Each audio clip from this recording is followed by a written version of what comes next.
Telangana cabinet భేటీ కానుంది. Metro తదుపరి కార్యాచరణపై చర్చించనున్నారు. విజీ రామ్జీ అమలుపై కీలక నిర్ణయం తీసుకునే అవకాశం ఉంది. వానాకాలం సాగు పరిస్థితులపై కేబినెట్లో సమీక్షించనున్నారు. ప్రత్యామ్నాయ పంటల ప్రోత్సాహకాలపై నిర్ణయాలు తీసుకోవాలనున్నారు.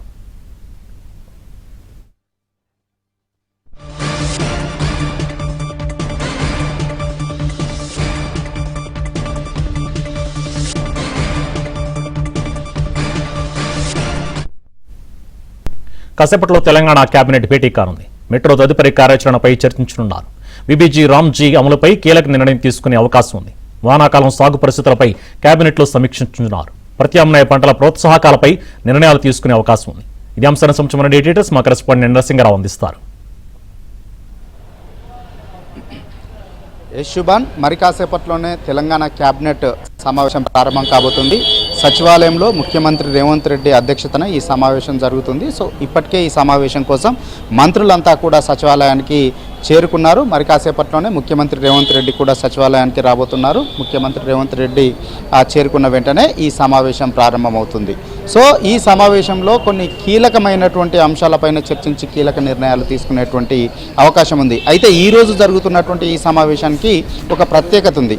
సో ఈ తెలంగాణ కేబినెట్ ఈరోజు జరుగుతున్నటువంటి సమావేశము ఈ క్యాబినెట్గా జరుగుతుంది. పేపర్లెస్ క్యాబినెట్గా నిర్వహించబోతా ఉన్నారు. అందుకోసం ఇప్పటికే మంత్రులందరికీ కూడా ముఖ్యమంత్రితో సహా మంత్రులందరికీ కూడా ట్యాబ్లను అందజేశారు, పాస్వర్డ్లను ఇచ్చారు.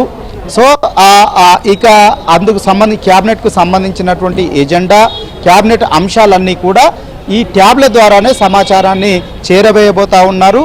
నమోదయ్యేటువంటి మినిట్స్ అన్నీ కూడా ఈ ట్యాబ్లలో నమోదు చేయబోతా ఉన్నారు. సో ఈ క్యాబినెట్ పేపర్లెస్గా జరుగుతున్నటువంటి ఈ క్యాబినెట్గా ఈ సమావేశము రికార్డులకు ఎక్కబోతా ఉంది తెలంగాణలో. సో ఇక ఈ సమావేశంలో పలు కీలకమైనటువంటి నిర్ణయాలను తీసుకోబోతా ఉన్నారు. అందులో ప్రధానంగా విబీజీ రామ్జీ చట్టం పైన చర్చించబోతా ఉన్నారు. ఒక కీలకమైనటువంటి నిర్ణయాన్ని తీసుకోబోతా ఉన్నారు. వాస్తవానికి మహాత్మా గాంధీ జాతీయ ఉపాధి హామీ పథకం స్థానంలో ఈ విబీజీ రామ్జీ చట్టాన్ని తీసుకొచ్చింది, పేరును మార్చి కేంద్ర ప్రభుత్వం. అందులో అనేక మార్పులను కూడా తీసుకొచ్చింది. అందులో కొన్ని సవరణలు చేయాలని చెప్పి తెలంగాణ రాష్ట్ర ప్రభుత్వము జాతీయ స్థాయిలో కేంద్ర ప్రభుత్వం వద్ద తన నిరసన గళాన్ని వినిపించింది. అందుకు సంబంధించి విజ్ఞాపన పత్రాలను అందజేసింది. మంత్రి సీతక్క కేంద్ర మంత్రులకి లేఖలను కూడా రాసింది. అందులో ప్రధానంగా ఇప్పటి వరకు ఇందులో నిధులకు సంబంధించి కేంద్ర ప్రభుత్వం 90% నిధులు, 10% నిధులను రాష్ట్ర ప్రభుత్వము భరించే విధంగా ఈ చట్టంలో ఇప్పటి వరకు ఉన్నటువంటి చట్టంలో మహాత్మా గాంధీ జాతీయ ఉపాధి హామీ పథకంలో ఉండింది. కానీ విబీజీ రామ్జీ చట్టం తీసుకొచ్చిన తర్వాత ఇందులో 40-60 రేషియోలో 60-40 రేషియోగా నిధులు భరించాలని చెప్పి ఈ చట్టంలో మార్పులు తీసుకొచ్చారు. అంటే ఈ జాతీయ ఉపాధి హామీ పథకం ఈ విబీజీ రామ్జీ చట్టం ప్రకారము ఇక మీదట ఈ ఉపాధి హామీ పథకానికి పనులకు సంబంధించి పనులకి కేంద్ర ప్రభుత్వం 60% నిధులు ఇస్తే 40% నిధులని రాష్ట్ర ప్రభుత్వం భరించాల్సి ఉంటుంది. అంటే ఈ లెక్కన రాష్ట్ర ప్రభుత్వాలకు 1500 నుంచి 2000 కోట్ల రూపాయల అదనపు భారం పడేటువంటి అవకాశం ఉంటుంది. కాబట్టి ఈ రాష్ట్రాలకు ఇది చాలా ఇబ్బందిగా మారుతుంది. సో దాన్ని సవరించాలి అని చెప్పి రాష్ట్ర ప్రభుత్వం అభ్యంతరాలని వ్యక్తం చేస్తూ వస్తూ ఉంది. అవసరమైతే సుప్రీంకోర్టు కూడా వెళ్తామని చెప్పి ఇప్పటికే హెచ్చరించింది. అయితే అందుకోసం అధ్యయనం చేసి నివేదిక ఇవ్వడం కోసం ఉత్తమ్ కుమార్ రెడ్డి నేతృత్వంలో ఒక కేబినెట్ సబ్ కమిటీని కూడా రాష్ట్ర ప్రభుత్వం నియమించింది. అంతేకాకుండా 60 రోజుల పనిదినాలకు 60 రోజుల సెలవు దినాలని కూడా కొత్తగా చేర్చారు. సో కీలకమైనటువంటి ఇప్పుడే వర్షాలు పడుతూ ఉంటాయి. వర్షాలు పడే సీజన్లో 60 రోజుల పాటు పనిదినాలకు సెలవులు ఇస్తే ఈ మొక్కలు నాటేటువంటి కార్యక్రమాలు, ప్రభుత్వం నిర్వహించేటువంటి కార్యక్రమాలు, గ్రీన్ ప్రోగ్రామ్స్ కూడా నిలిచిపోయేటువంటి ఆటంకం ఏర్పడేటువంటి అవకాశం ఉంటుంది. అంతేకాకుండా అటవీ ప్రాంతాల్లో నివసించేటువంటి వాళ్ళకి పనులకు ఆటంకాలు ఏర్పడతాయి. కాబట్టి ఈ నిబంధనను కూడా తొలగించాలని చెప్పి కోరుతా ఉంది. సో ఈ నేపథ్యంలో ఈ పథకాన్ని అమలు చేయాలా వద్దా ఏంటి అనేటువంటి దానిపైన ఇప్పటికే నిరసన తెలిపి ఉన్నటువంటి నేపథ్యంలో ఒక కీలకమైనటువంటి నిర్ణయాన్ని అయితే ఈరోజు రాష్ట్ర ప్రభుత్వము రాష్ట్ర కేబినెట్లో చర్చించి నిర్ణయాన్ని తీసుకునేటువంటి అవకాశం అయితే ఉంది. ఇక ఈ విబీజీ రామ్జీ చట్టంతో పాటుగా ఇక డబుల్ బెడ్రూమ్ ఇండ్ల హౌసింగ్కు సంబంధించి ఇండ్ల స్థలాలకు సంబంధించి క్యూర్ పరిధిలో దాదాపుగా 1,00,000 ఇండ్లకు సంబంధించి LIG ఎస్ఐజి గృహాలు నిర్మించి ఇవ్వాలని చెప్పి నిర్ణయం తీసుకుంది.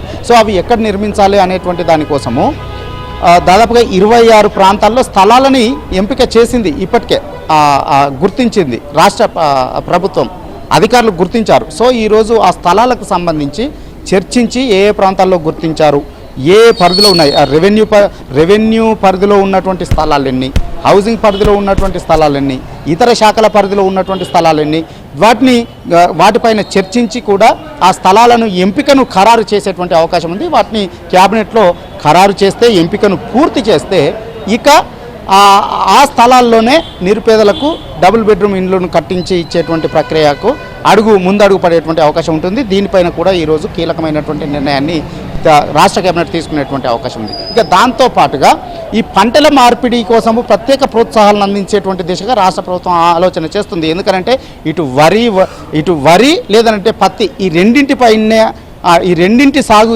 చేయడం వల్ల వాటి కొనుగోలు కూడా ఇబ్బందిగా మారుతుంది. అటు కేంద్ర ప్రభుత్వము మద్దతు ధరను ప్రకటిస్తుంది, కొనుగోలు చేయడం లేదు. కాబట్టి ఇదంతా కూడా ఇబ్బందిగా మారుతుంది. కాబట్టి రైతుల్ని ఇతర పంటల వైపుకు మళ్లించాలి, పంటల మార్పిడి వైపు మళ్లించాలి. సో ఆ విధంగా ముందుకొచ్చినటువంటి రైతులకి ప్రత్యేకమైనటువంటి ప్రోత్సాహకాలను అందించాలి. ఎకరానికి 1000 రూపాయల, 2000 రూపాయల, 3000 రూపాయల ఇందుకు ముందుకొచ్చినటువంటి రైతులకి ప్రోత్సాహకాలను అందించాలనేటువంటి దిశగా కసరత్తును చేస్తూ ఉంది రాష్ట్ర ప్రభుత్వం. సో దానిపైన కూడా ఈరోజు కేబినెట్లో చర్చించి ఒక నిర్ణయాన్ని తీసుకునేటువంటి అవకాశం ఉంది. అంతేకాకుండా ఈ అంతర్రాష్ట్ర బదిలీల కోసం కూడా కొంతమంది ఎదురు చూస్తూ ఉన్నారు ఉద్యోగులు. సో దానిపైన కూడా ఈరోజు ఒక నిర్ణయాన్ని తీసుకునేటువంటి అవకాశం ఉంది. ఈ విధంగా మరికొన్ని కీలకమైనటువంటి అంశాలపైన చర్చించి కీలక నిర్ణయాలని తీసుకునేటువంటి అవకాశం ఉంది. మరికేసేపట్లనే ఇది ప్రారంభం కాబోతుంది.